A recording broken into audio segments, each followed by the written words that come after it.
So when I think of communication, to me, it's about how does one own their voice so they can own the room. And I created a framework that I've used my entire career. I call it Speak.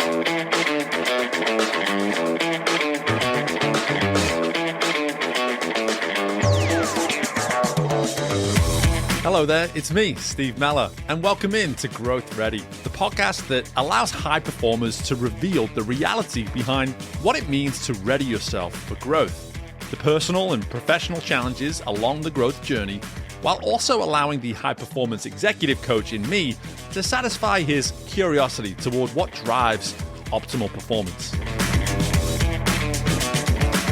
On this episode, our guest is Scott Ramey, keynote speaker and sales expert who, through his Speak framework, is helping folks manufacture fulfillment in a way that ensures they not only pursue growth, but they do so in the most authentic way possible. Okay, welcome back into the most recent installment of GrowthReady. Excited today to be able to not only welcome in a guest, but someone I can call a friend in that of Scott Ramey. And Scott, before we start to learn more about your journey and what it is you're doing today, brother, tell everybody what it means to you to be growth ready. Oh, Steve, thanks for having me. And yes, I echo your sentiments. It's been a pleasure to getting to know you over the years. Growth ready, challenge the status quo. That's for me, it's been a hallmark, a staple of everything I've ever done in my entire career. In many instances, it's caused pain, but in most instances, it's led to reward, and benefit me and my teams that I've managed. So I think we have to challenge the status quo to be growth ready. I love it. I love it already. So much to immediately go into with that, but I'm going to refrain for a moment because I've got you. I was just about to elaborate on this more off air, and I said, no, to heck with it. Let's start recording, because as we've gotten to know one another, I've gotten to also understand just your eagerness to break out and do what it is you're most passionate about, which is where we find you now. You're a few months into this entrepreneur lifestyle, life, whatever you want to call it. And I think what's been so cool about the evolution of my world and this podcast specifically now is that as we've grown, we've somehow started to really just resonate more with entrepreneurs. We get more people who are in that entrepreneur capacity or in that independent mindset capacity that listen to this show. And so I want to start right there, man. Here you are just a few months into this entrepreneur life that you have now. Talk to our listeners just a little bit about some of the experience that you've had up to this point. Because again, let people know how long you've now had your business and just give us a little bit of a taste of what some of these first months can sometimes be like in your position currently. Yeah, no, I appreciate the question. First, I have to give credit where credit is due. And you're a humble human being, so you're not going to accept this well. And I know this, but I give you a lot of credit for the inspiration. Oh, I remember when you decided that you were going to start on your entrepreneur path and you had developed your first pass at your value proposition and you wanted to run it by somebody. You reached out to me, and I was so flattered, number one, that you did reach out to me. And then you shared with me your go-to-market messaging and how you were thinking about this. And all I could think about, honestly, Steve, at that moment is how jealous I was that you were chasing your dream. And so you've been an inspiration for me for quite some time on your journey and watching you grow and develop and doing what you're doing and tackling this, being on stages. And so it's just been awesome to watch. So thank you for that. Yeah.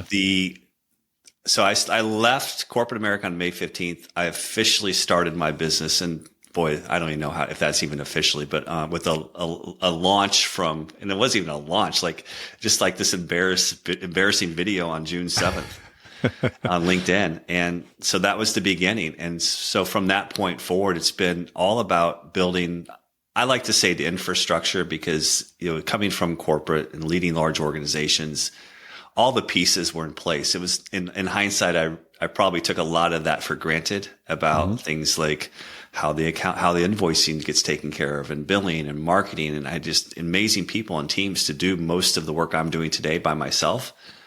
It's been difficult. And I would say that, I have always had a history, or at least aspire to have a history of performance. And when I think of my core values, decency, trust, performance, team first, image of leadership, all these core values, I'm able now to bring them in and literally live them every single day in the spirit of my own doing. And on the day that I decided to leave corporate, it was a day where it was a conversation took place, and then I find myself with nothing planned the entire day. Like literally 9 hours of conference calls and video calls evaporated like that on my calendar. And I wandered aimlessly around the house. I literally was just kind of found myself going from room to room, not sure what I was going to do next. And then finally I came upstairs and I wrote down what I wanted my life to be like in the future. The vision, I call it the ideal scene, what I wanted my ideal scene to be. And it was independence, complete control, freedom and flexibility, and I wanted to be needed. And what I mean by that is I wanted to be able to do something to solve a problem or a pain for a lot of people. And I subscribe to the fact that we're most uniquely positioned to help the person we once were. And my problem and pain early on in my corporate career, and really for most of my corporate career, was anxiety and panic. And I was able to overcome that. But I saw it manifest itself in others in different ways. Fear, avoidance, reluctance to raise your hand to take on the next big proposal or the next big presentation. I would see it over and over and over and over again every time I would find myself in a room with others. I was like, gosh, I think that's where I'm best suited. I'm best suited to help who I used to be. And so that's what I'm attempting to do. Yeah, and we're gonna get more to that. But the reason I even asked that about the last few months is just because of the answer that you gave to GrowthReady. Because when we talk about challenging the status quo, that's what you've done. You've had to do that inwardly in order to now go out and do what it is you are doing. Because again, we will get to it, but what you're doing now is very much that. You are putting a message out to the world that there is an issue within corporate America that until it is truly attended to, it is not going away anytime soon. But before we get there, how have you, or in what ways have you been able to truly challenge your own status quo when you think about that mindset that you maybe had 12 months ago versus some of this growth that you've had to go through in recent times? One of my favorite quotes is from Keats. And it is, nothing is real till experienced. And what I found emotionally, spiritually, physically, mentally is that this new endeavor for me into entrepreneurship, I had never experienced any of it. You experience the ups and downs of winning and losing when you're running large organizations and sales teams and business development teams. But there were times that I would find myself literally daily, and still to this day, every day I find myself met with something I've never experienced before. Right. And it challenges me in ways that I never would have anticipated. Vulnerabilities and fears that I wasn't even aware were fears and vulnerabilities show themselves and reveal themselves on a daily basis. I'll give you an example. I posted a really crappy video on LinkedIn on June 7th. I sat on that for 5 days. I was reluctant to post it. And then finally, I reached out to a friend of mine who I'd gotten to know, and I knew she'd give me some sage advice. And she told me, and it's still on the wall in front of me, you all can't see it. She told me, dude, just hit send. And it was the best advice I ever got as I started this business. Well, I've got some really great advice, but it was some of the best advice I've ever received, was the fact that one of the things that I was never good at, ever, was self-promotion. In fact, I did a complete thorough psychological evaluation at one point for a position I was hired for. And the feedback I received was positive, except for you don't self-promote. Like, no, I don't self-promote because I want to push power to my teams. I want them to take the credit and the glory. I'm the facilitator. I'm the person, I'm the stagehand wearing all black in the background. I don't want credit because I thought that was what leadership was about. He's like, well, you need to self-promote. So I found myself very early in my entrepreneur journey saying, oh my gosh, now I know what self-promotion really means. And so that was really uncomfortable for me. Selling me versus selling the products and services that someone else manufactured was really uncomfortable for me. Knowing that it started and ended with me was really uncomfortable for me. Not that I would ever hide behind, because I'm a huge accountability person and believe that it begins and ends with you always as a leader. Total responsibility. But every day I've been met with these new challenges and new observations and new physical experiences. Conversely, I've found myself getting even more healthy emotionally and physically too. I've found, for whatever reason, and not for any particular reason, but I've found myself in fight or flight mode probably for the better part of 10 years. And then suddenly I'm like, oh, wait a second. I don't have that condition anymore. I don't feel like that. So on the other side of the equation, a new paradigm was created where I felt healthy. I felt refreshed. I felt rested, even though I was going through this really difficult challenge of building a brand new business from scratch. Emotionally, I was in an entirely different place. So it's been awesome. Like, it's really been awesome. And it's been awesome because, I think in life, you're either at cause or you're at effect. And I prefer to be at cause. And now I'm causal every single day. If the work doesn't get done, the work doesn't get done. I'm the only one to blame. Right. If I don't close a deal, I'm the only one to blame, and so on and so forth. It's just been so rewarding and refreshing. Yeah. And I really want to just emphasize something here, is that we can sometimes, when we have someone come on the show like yourself, and we speak so much to your entrepreneurial journey, you can be listening to this and think, okay, this is for entrepreneurs. This isn't an episode for me. I'm hoping you've not already made that decision and you're hearing the words that I'm saying right now, because what Scott's actually enforcing here is this is a new him. This is a new you. Like, the entrepreneur component it's a role. It's a part of that. But stepping into a new you can be someone that never wants entrepreneurship, and that's completely fine. But something that you're alluding to here, Scott, is this notion of, you can be living in a fight or flight. You can be living in a form of you and a state that you're trying to consistently convince yourself is the way it's supposed to be. And yet there is an alternative. But it starts with that desire. Listen, I'm going to challenge the status quo. I'm telling myself this is the norm and this is the way it has to be. But what if it wasn't? What if there was an alternative? What if there was a different approach that we could take? Because just to circle back around to, I think you asked me before we started recording, how you doing? The first thing I told you is, I'm tired. I'm tired, but you know what? It's the kind of tired that I'm cool with. I'm okay with this kind of tired because all of it is built on purpose and intention and clarity and conviction. None of it is based on because of something that I have to do, because of something that I'm convincing myself is necessary. This is motivation that has gotten me tired. And it's clear, intentional, purposeful action.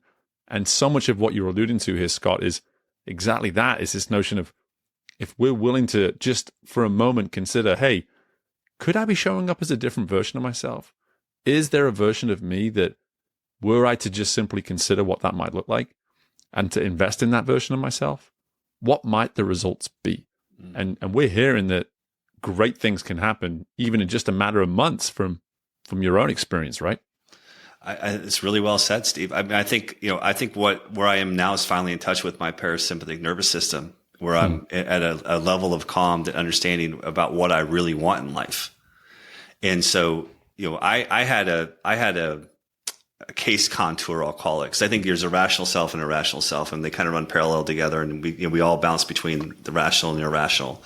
And I think what I've learned about myself is that what I would ultimately try to chase new roles and new companies and new responsibilities and new jobs, whatever it might be, because I thought somehow I was going to be more fulfilled. And that I was motivated by financial aspect probably more than anything. I'm very grateful for the life that I've lived up until May 15th, and then up until June 7th. I'm very, very grateful for what it has afforded me, my family, and all of the benefits. But I was unfulfilled. And I would look to try to manufacture fulfillment, but I would still be unfulfilled. I would realize that I was I wasn't entrepreneurial. I was intrapreneurial in large organizations, and I would take ownership responsibility for my teams. I would do my very best to serve my teams, but I was still unfulfilled. And it wasn't really until I became independent and an entrepreneur, and I really sat down authentically and asked myself, what is the most important thing to me? And it was independence and control and freedom, flexibility, and a desire to fulfill other people's needs.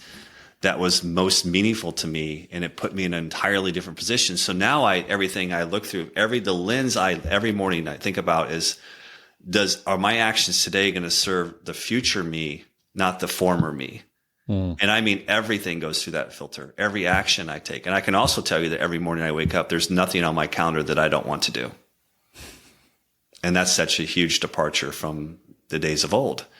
Yeah. So it was, challenging the status quo for me. It was really also about like, what's the most important thing to me? My family's important to me. You've met one of my daughters. My family's super important to me. And we were talking, it was interesting with the holidays coming up. We were talking about, I was at dinner the other night and everybody was talking about last Christmas. And then remembering and recalling it super fondly in these different events and these moments. I couldn't recall any of them. And so I said, why can't I remember any of these moments? And it was because I was working on a really, really, really volatile issue with a very important client every single day, except for Christmas Day, up to 6:30 on New Year's Eve in the evening, where I made the last call to the client, telling them that we resolved the issue. I worked 7 to 8 hours a day, every day over the holiday last year. Yeah. Now, I didn't have to do that, but as a leader, I felt like it was my obligation to be connected to make sure we resolved it. But that just gives you a sense about how my priorities were completely out of whack. Yeah. And again, there's great experiences, and I don't regret a moment of my career up to this point. But I've reframed what I want, and what I want is freedom and flexibility, and I want to be the in complete control of my future destiny. Yeah. Yeah. And there's a boldness that comes with that, and it's not spoken about enough. I think sometimes we maybe just say, hey, from a simplicity standpoint, just figure out what you want. Just figure out what you want. And it's not an easy answer. It shouldn't be an easy answer, honestly, if it's really going to be that thing that drives fulfillment. Because I love how you actually describe it as manufactured fulfillment, when really, if it's manufactured, is it fulfillment? And so like that notion of like, it should be organic. It should come from a place that is just so authentic, that it is just so natural. And if you're willing to do that work around truly what you want, which again, it's how our worlds crossed from the sport of swimming, and you reference with your daughter, and this notion, like for me to be in this world of swim coaching at the time, and to have done so much work around myself and what I wanted, and to really then be pushed out of that world just because that world became, because of the experience I had at the time, it became so anti that. It was pushing me in a direction that was like, well, I've done all this work on what I want and who I am at my core, and this is telling me otherwise. So why would I continue to go down that path? Get away from that path and start to truly figure out what kind of path can get me to what I want and what matters most in my life. Again, it doesn't have to be entrepreneurship. It's just that willingness to be bold enough to ask the kind of questions that are going to allow you to get clear on this. And to your point, it's once we get clear on it, it just becomes that daily reminder. How disciplined can we be about reminding ourselves intentionally as we start the day, so we no longer get distracted from what is hopefully going to fulfill us over time? Mm-hmm. Yeah, but think about all the skills that you acquired over the years involved in not only as an athlete, as a swimmer, but also as a coach. Right. And that's the thing that I really, and I mean this with all sincerity, I sit down every evening in gratitude to think about the skills that I've accumulated because of people who've taken interest in me, mentored me, directed me, guided me, teammates who help lift me up, make me better, stronger. I mean, I would not be in this position to do what I'm doing today, and if it weren't for all of the lessons I've learned and challenging the status quo throughout my entire life journey to figure out how can I constantly improve, get better, and improve my skills across the board. And I'm far from a finished product. I'm 52 years old, and I've got a lot of tread left on the tires. And and it's just exciting to think about what I can continue to learn. And especially now with this complete about face from a corporate executive to an entrepreneur, it's just been, it's almost revitalized my energy, honestly, because I love to learn. Yeah, I love that. And if I was to ever rename this podcast again, it would be called Note to Self, because it's my way of emphasizing the fact that I, along with no one that comes on this show, is ever trying to indicate that we have it all figured out. These are us having this conversation is a wonderful way of us just making a deposit into reminding us to keep doing this work. It's not us standing here saying we've got it all figured out. And so I hope that comes across in abundance. But you just alluded to it then, the work that you're now doing. And there's a word at the heart of it that is very special to me because I have a degree in it, communication. So communication for me is something I've prided myself on in my entire life. It's been a lot harder than I was ever anticipating it being because I'm a British person living in the Deep South for about 15 years. So communication has not been easy for me. However, I do know the role it plays and the effect it can have. So one thing I love doing whenever someone has a key word like this that's at the heart of what they do, I always just like for you to frame it for us specific to the way in which you're addressing and you're doing your work around it. So, Scott, for me to sort of address, hey, you're doing all this work around communication, frame for our listeners exactly what you mean when you address something like communication. Yeah. So for me, it's more speaking and selling. That's really how that's where I cut my teeth, and that's where I have observed a lot of professionals. But it's also in the spirit of avoiding the very thing that we need to be able to do in order to propel our careers. So, I referenced this earlier. Like I had my first panic attack when I was 19 years of age, and it was in the context of departing one school because I had been injured for 18 out of 24 months. And I'll never forget that experience of just losing your breath, having no real comprehension of what was taking place, sweating so profusely that at the time I had hair, my bangs were sticking to my forehead, and just feeling completely disconnected from my body. And I also remember feeling like, I don't know how I'm going to get hired. How am I going to move through my career? What has happened to me, and why am I so broken? The additional context there is that, look, I was a kid from small town Indiana, the pride of the community. And I think probably to some degree or some extent, I carried that weight with me to university because I was the first Division I athlete to go on to play college basketball. And so again, in terms of challenging the status quo, and what's triggered all this emotion and clarity was the work that I've done since becoming an entrepreneur.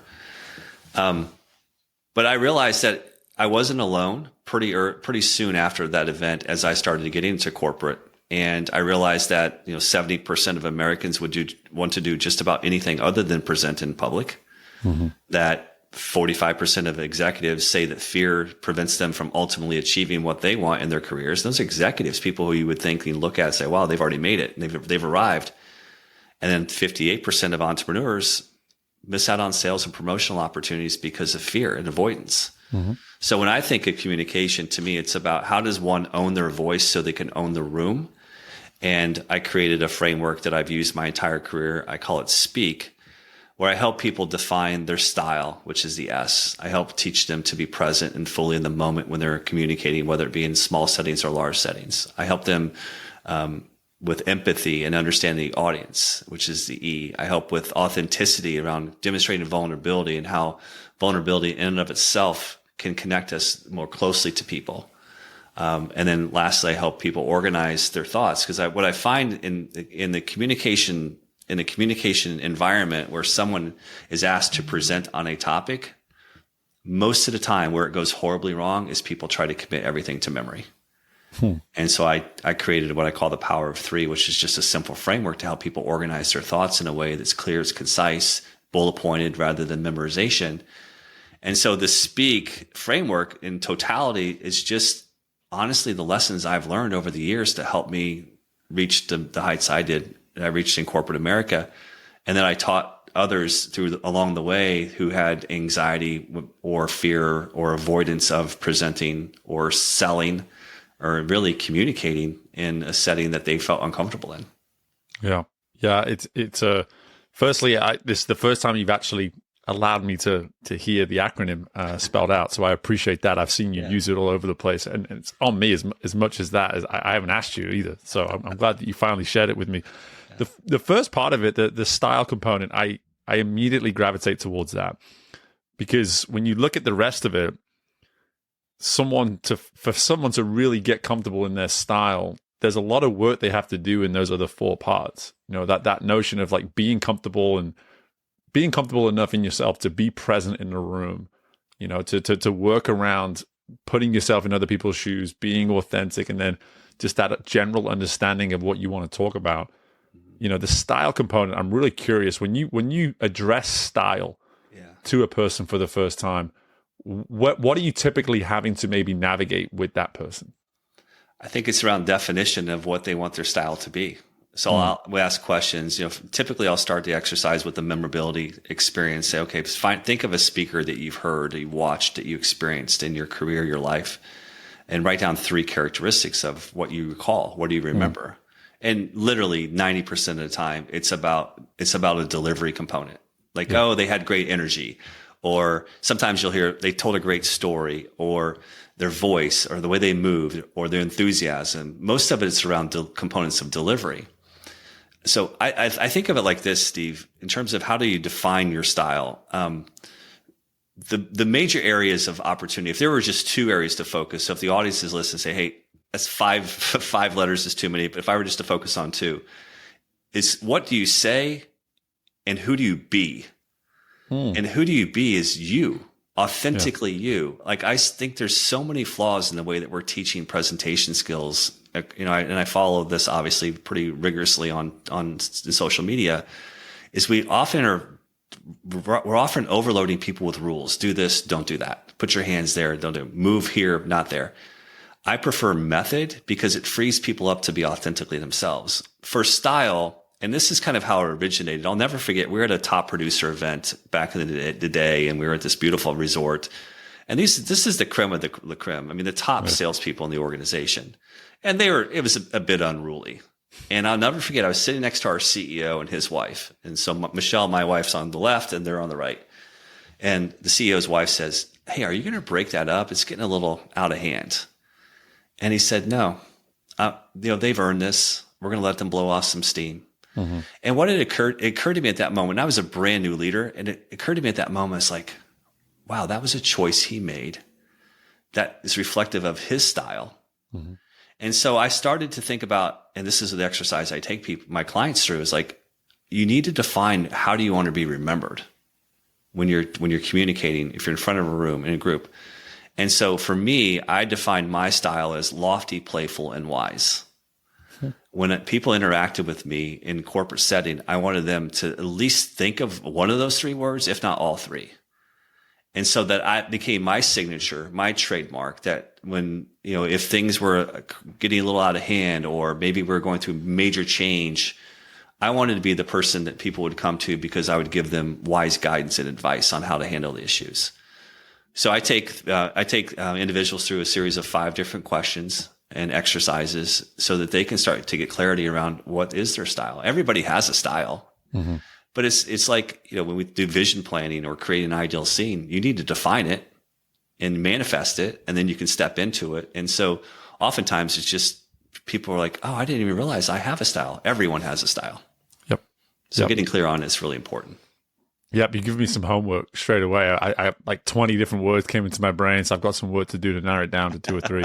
But I think something that you really do trademark yourself with now is this notion of being this secret weapon of forward-thinking executives. And whenever I see this idea of, you know, you provide what you provide, but you're making it abundantly clear of how people need to meet you.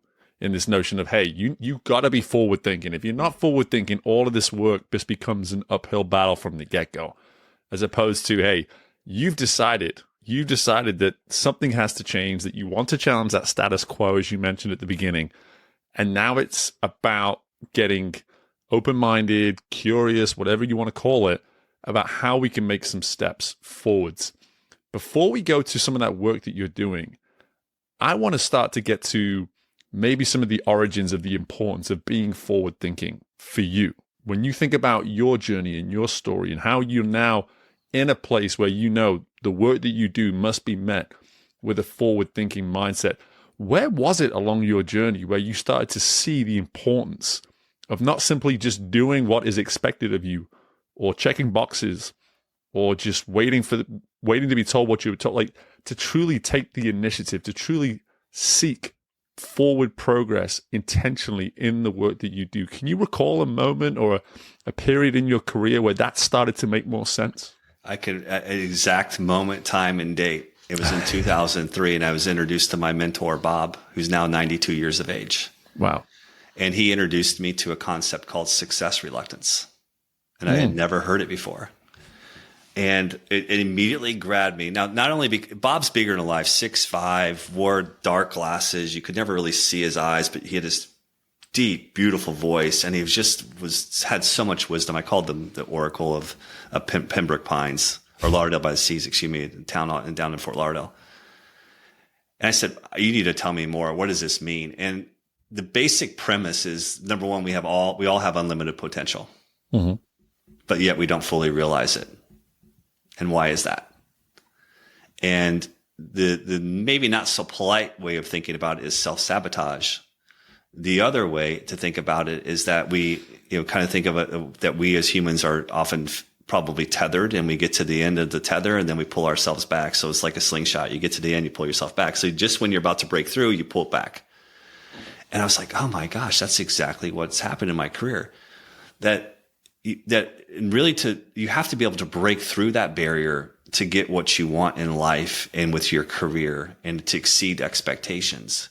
And then I started to look around the environments I was working in, and I felt like that status quo was the norm.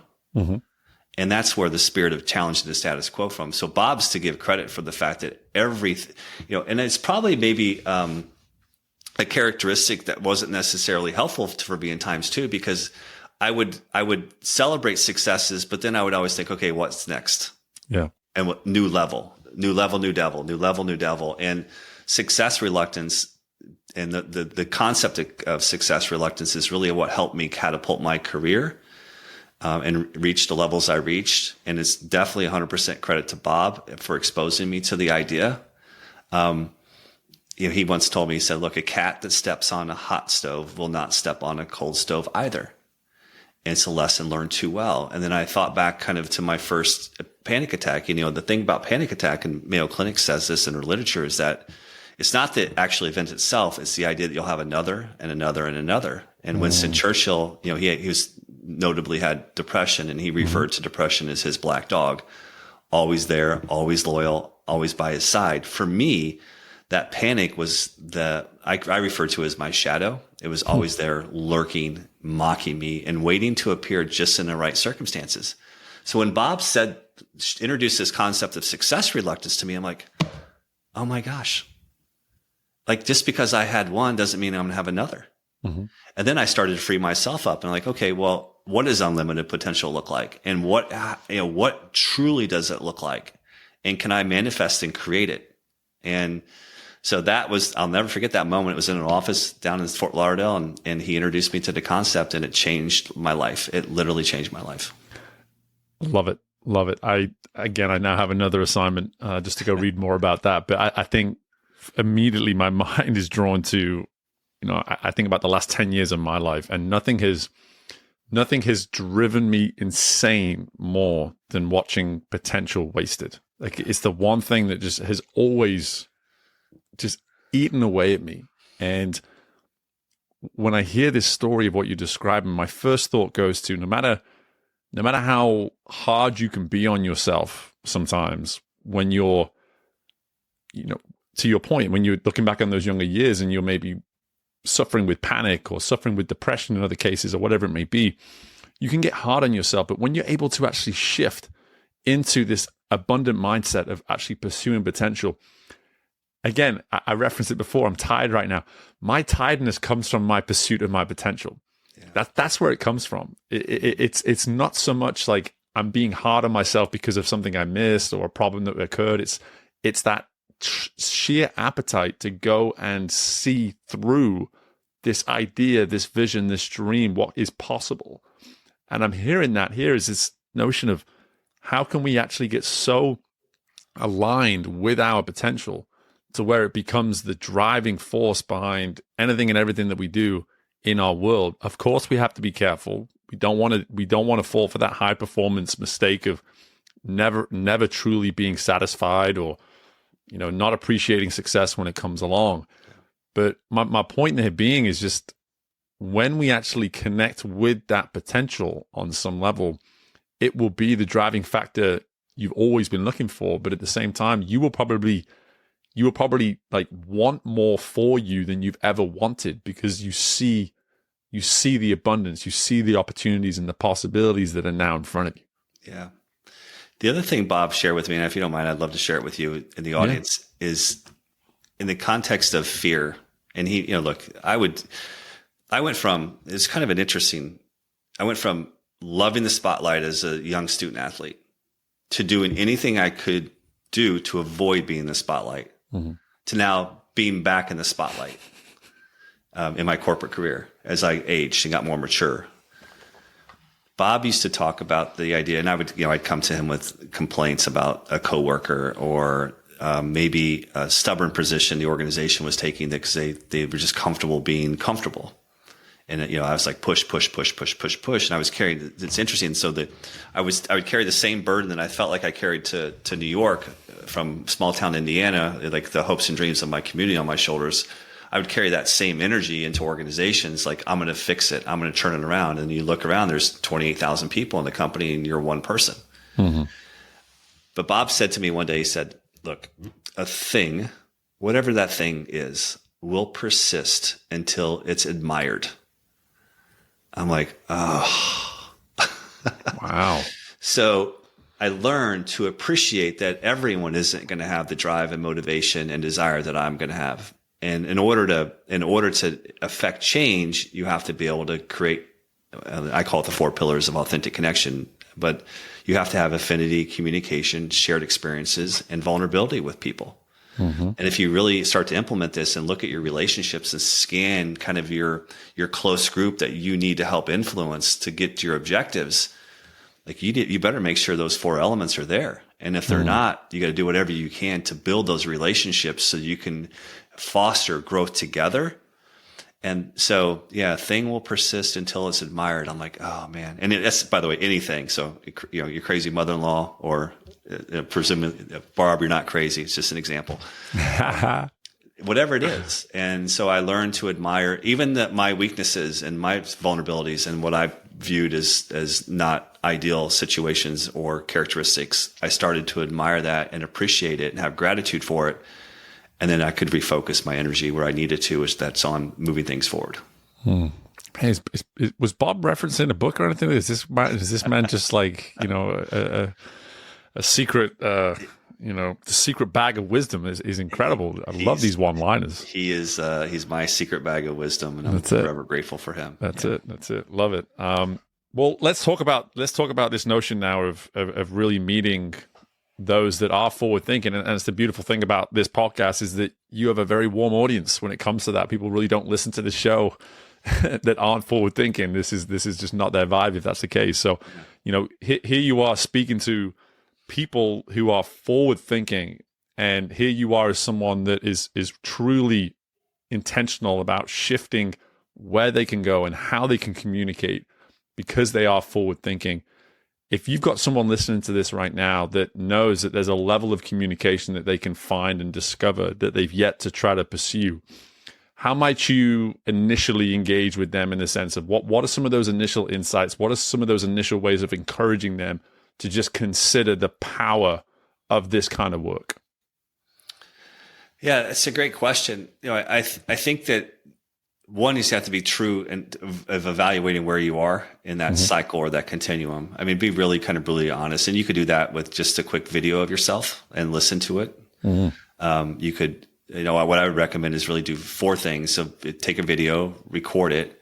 First time, listen to it without watching. So kind of turn your back to it. The second time is just watch it with no sound. The third time, watch it normally. And the 4th time, watch it on high speed, because the high speed will show you tendencies and nuances about your communication. So that would be step one, just kind of get a sense of where you are. And that's where I start in every workshop with one-on-one or group. It's like, hey, let's just get a basis for where you are. And the second is just focus on increments of betterment. Like, we have a tendency as humans we want to go from here to here, and we want to do it now. And, speaking and doing it really well, and particularly in front of a group, takes years of practice. Yeah. Years of practice. I mean, I can't tell you the number of presentations I've done, both formal and informal, over my career to kind of hone my craft. And you can appreciate this with what you're doing too, Steve, as well. Like, you just don't all of a sudden show up and just crush it on your first speech. Nope. And then, as I said earlier, if there were two areas of focus, just in terms of steps to take, is first focus on structure. Just making sure, and again, on my website, I give away the power of 3 in terms of on the landing page that you can go and get for free. Just focus on structure first. So get really comfortable distilling down all the information and knowledge you have in a way that's clear and concise in a bullet point format. Have 3 goals. Understand what you want the audience to do. Understand what your key message should be, and understand your purpose. And the purpose could vary: educate, teach, could persuade, whatever it might be. But start there, and then focus on just being authentically you. Yeah. Don't watch a video of Tony Robbins and say, I want to present like him. Yeah. Because it's just out gradient. Focus on just how you can be authentically you in a way that you communicate as yourself, because that's going to drive more people to really want to learn more about you, understand who you are, and then trying to be somebody else. And I just have seen it over and over again where people just try to be somebody they're not, like overly dramatic vocal range or overly animated. And it just comes across as disingenuous. And I think the best way is to be authentic. Yeah. Man, some awesome insights there. And something that I think is so worth pointing out here is that if you're listening to this through the lens of like, hey, I don't want to speak on a stage, Scott. It's just, well, that's okay. As long as you're speaking to people, as long as you're showing up in a room and speaking to people, everything that Scott just suggested is worth doing. It really is. I mean, I was one of my favorite bits of feedback when I first started speaking, because it's something that I know I've always done. And it turns out it becomes an exaggerated component of what I do when I'm speaking in front of a larger room. And the guy just looks at me and goes, Steve, stand still. Just stop it. Just stop it. Like you're so passionate. You're so adamant about getting your message across. It's like watching a game of tennis when you speak, man. It's just like boom, boom, boom, boom. It's just like, stand still. Will you just stand still? And just like, and then you watch the video back, you take the audio away, like you say, and you go, my gosh, I mean, I didn't look at my steps when I was done, but I probably walked a couple miles during that speech. And, it's just like, and you don't know these things until you're willing just to press pause and come to the table and say, hey, there's areas here that I can work on about myself. Yeah. One thing that really, just as an aside here too, just like a little hack, if you will, eye contact is an interesting way to help with movement, with vocal range. And it will force you to kind of think differently. So the analogy I would give you is like, if you have a child and you're playing catch in the yard with a child, you're not going to have a bunch of baseballs and just rocket fire one right after the other. Mm-hmm. And it's the same way when you're communicating again. And thank you for that point. Like what I teach in the Speak framework is transferable to every situation. Yeah. And so use eye contact to your advantage. I find that, just like playing catch, I'm going to throw my message, and watch as it's being received by someone. And usually it's through an affirmation, like a head nod or a lean forward. Sometimes they're going to lean back. And then I'm going to make another point to another person. So I think of it, and this is how I started to really get over my fear and anxiety speaking in front of groups early in my career. I changed the mindset to, I'm not speaking in front of a group. I'm talking to one person at a time. Mm. And each point that I want to drive home is to one person at a time. I would also make sure I arrived earlier. If I knew somebody who was in the audience, I would make sure that I knew where they were sitting. So if it's 1, 2, or 3 people, I would make sure I would understand where they are in the room. So if I felt a little anxious, I needed to pause, take a deep breath, connect with them. Inevitably, they're going to give me a smile, and then I can re-engage people. So again, there's a lot of tricks and tactics that I teach. I believe in just practical style, communication style. I think it's what I teach is so incredibly simple, but yet really complex because we're humans and that we make things more complex by design sometimes. Right. But it's just trying to help people really maximize their potential. And I have found that what really breaks my heart, and did for years, is that when I find myself in rooms with other people who shrink because they're afraid of the spotlight or don't want to be in the spotlight, it's really smart, capable, talented people who have nothing but upside, but yet they don't want their voice to be heard. Those are the areas of opportunity that I think that if I can continue to help impact people, that it will make my life even more fulfilling than it already is.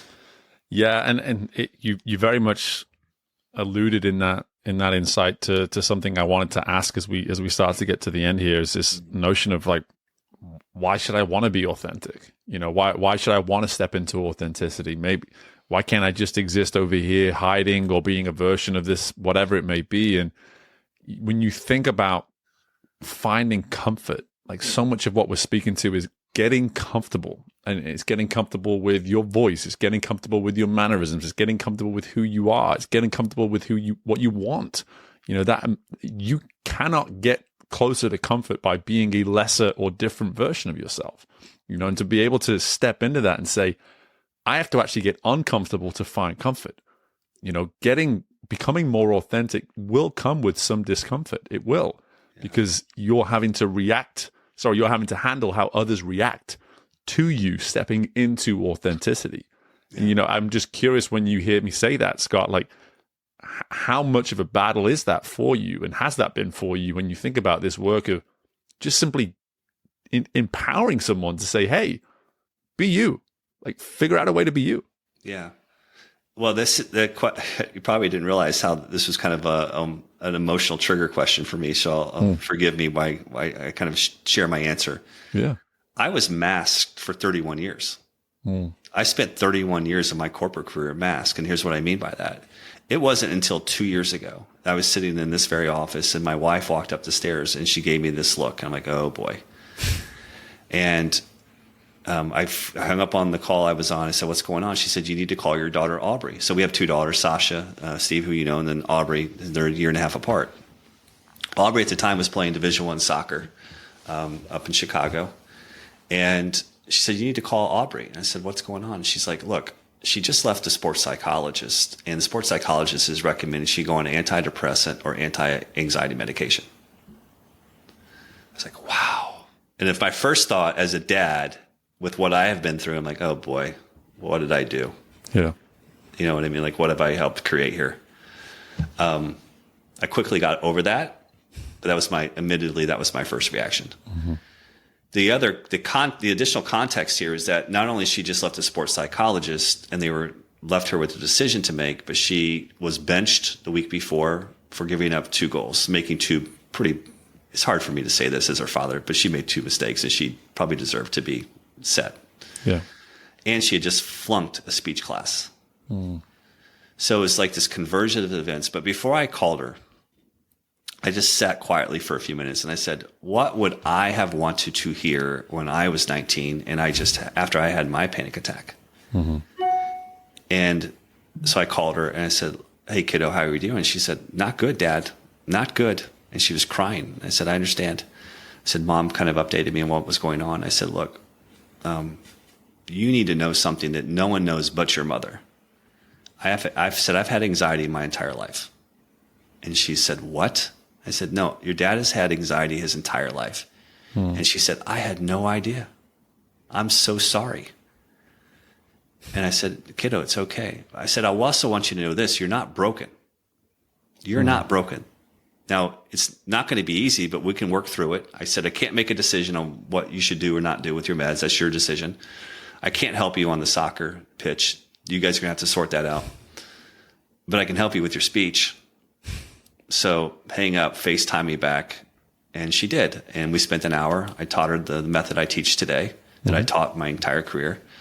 And she went the next night and knocked it out of the park. And she called me and she said, hey, Dad, I just crushed it. I'm like, great. She said, the teacher asked me if I was going to share my secrets. And I said no. And she walked away. My point being is that, authenticity, the thing is that vulnerability transforms strangers into allies and allies into and stories into shared experiences. Vulnerability transforms strangers into allies and stories into shared experiences. You don't have to be authentic. I'm just telling you it works. And there's even biological and chemical consideration here. When we tell a story that includes vulnerability, we release oxytocin. The audience also releases oxytocin.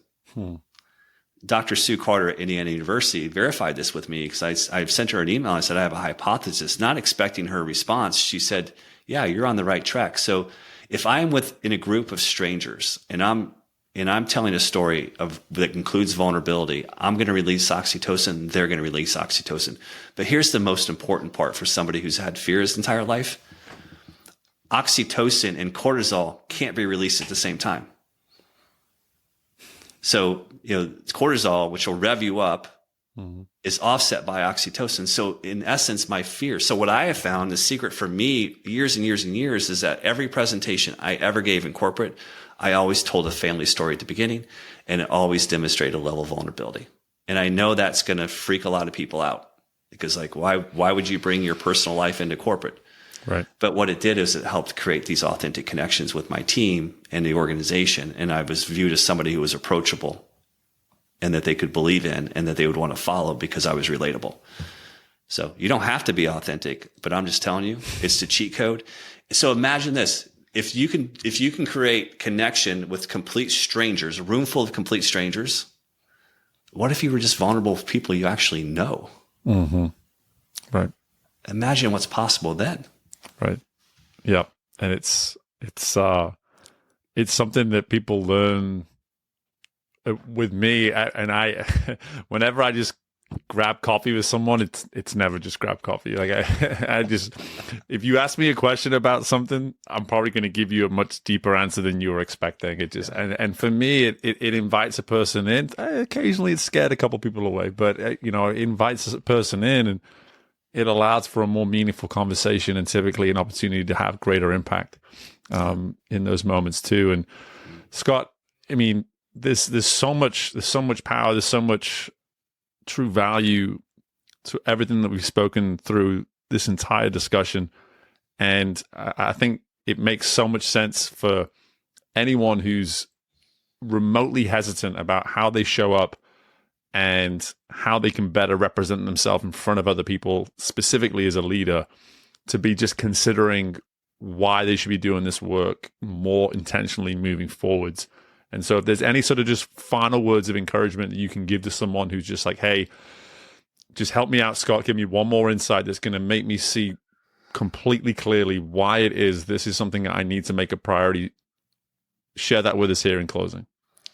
Well, I think one is that if you happen to have a black dog, whatever that black dog carries with it, whether it be depression or fear or avoidance, I would encourage you to let the leash go. I really would. And I would also say that if you find yourself like me that have a shadow, I would say walk into the light, do it as fast as you possibly can, and the brightest light you possibly can find, because it won't create a shadow. Yep. I mean, it's really, really important for us to show up and be who we truly are capable of being, more so for ourselves than anyone else. Yep. And if we unburden ourselves of avoidance and fear, it's absolutely beautiful what can happen in our lives and our careers. And the two aren't distinguishable. Literally, for me, my personal journey is when I've unburdened, unmasked myself, now I'm really living my authentic life. And it's beautiful. It's beautiful to hear, to see. And folks, there's an encouragement to be a bit selfish there, and that's okay. Like, just focus on you, take care of you. And the beautiful thing is the benefit will be everybody around you, and so like just start there. But Scott, I knew it would be an absolute pleasure, and it's been even more than that. I've really enjoyed this time. But before I let you go, where can we all learn more about Scott Ramey and everything that he's providing today?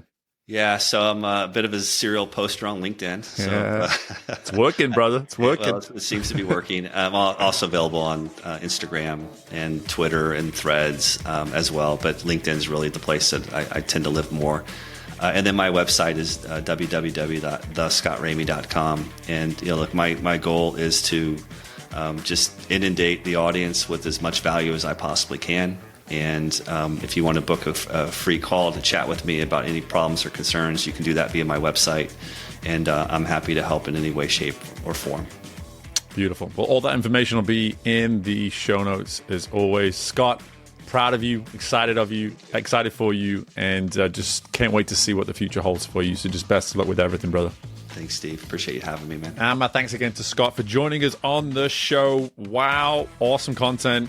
So appreciative of Scott and his time and his insights, his vulnerability, his stories. Of course, I'm going to put the word authenticity right here at the end again as a reminder on your way out to double down on authenticity. As you're hearing this, we are right at either the end of 2024 or the beginning of 2025, depending on when you listen to this. And you have an opportunity. You have an opportunity right now to consider what the power of authenticity could do for you in your life, in your career, if you were to truly make it a priority from this point out. You heard it from Scott. You can choose to do it. Whether you do or not is up to you. But if you do, you'll benefit from it. So I encourage you just to think about, from an authentic standpoint, what part of you are you hiding? As opposed to this version of you that you're becoming, what if you were just to start there? Is there a part of you that you know you are hiding from the world, that those closest to you, if you were to ask them, hey, is there a part of me that I'm hiding that the rest of the world should see? I'm really curious to learn what you might come up with, because I can't help but believe that there's a version of you, there's something about you that you've yet to reveal to some people that if you were to, not only would they look at you differently, but they would actually look at you as more approachable because you're more real, you're your true self. So I want you to start there. Ask a difficult question along the lines of, what might I be hiding from the world right now that if I were just to take a little bit of a gamble, let's say, or a little bit of risk, or just see things with a little bit more bravery in the new year, what might I learn about myself just by stepping into this version of me, this part of me that for whatever reason I've yet to reveal to the world? So identify it and see if you can step into it in the weeks, months, and year ahead. I'm really curious just to see what you might learn and benefit by doing so. But folks, awesome content. Thank you again to Scott. Thank you, as always, for listening to the show. The show has had an absolute, just historical year. And I now get to sit here as a podcast that has worked its way into the top 2% of podcasts around the world when it comes to self-improvement, when it comes to education, when it comes to just simply betting and bettering yourself. So I appreciate you for listening. We can't do it without you. And we are only moving forwards and up from here. So make sure you are making the effort to continue to subscribe, to continue to share the show, and to keep coming back for more, because our investment is your growth. Thank you for listening. Best of luck to anything and everything you've got going on in your world. I look forward to doing this again with you very soon. Bye for now.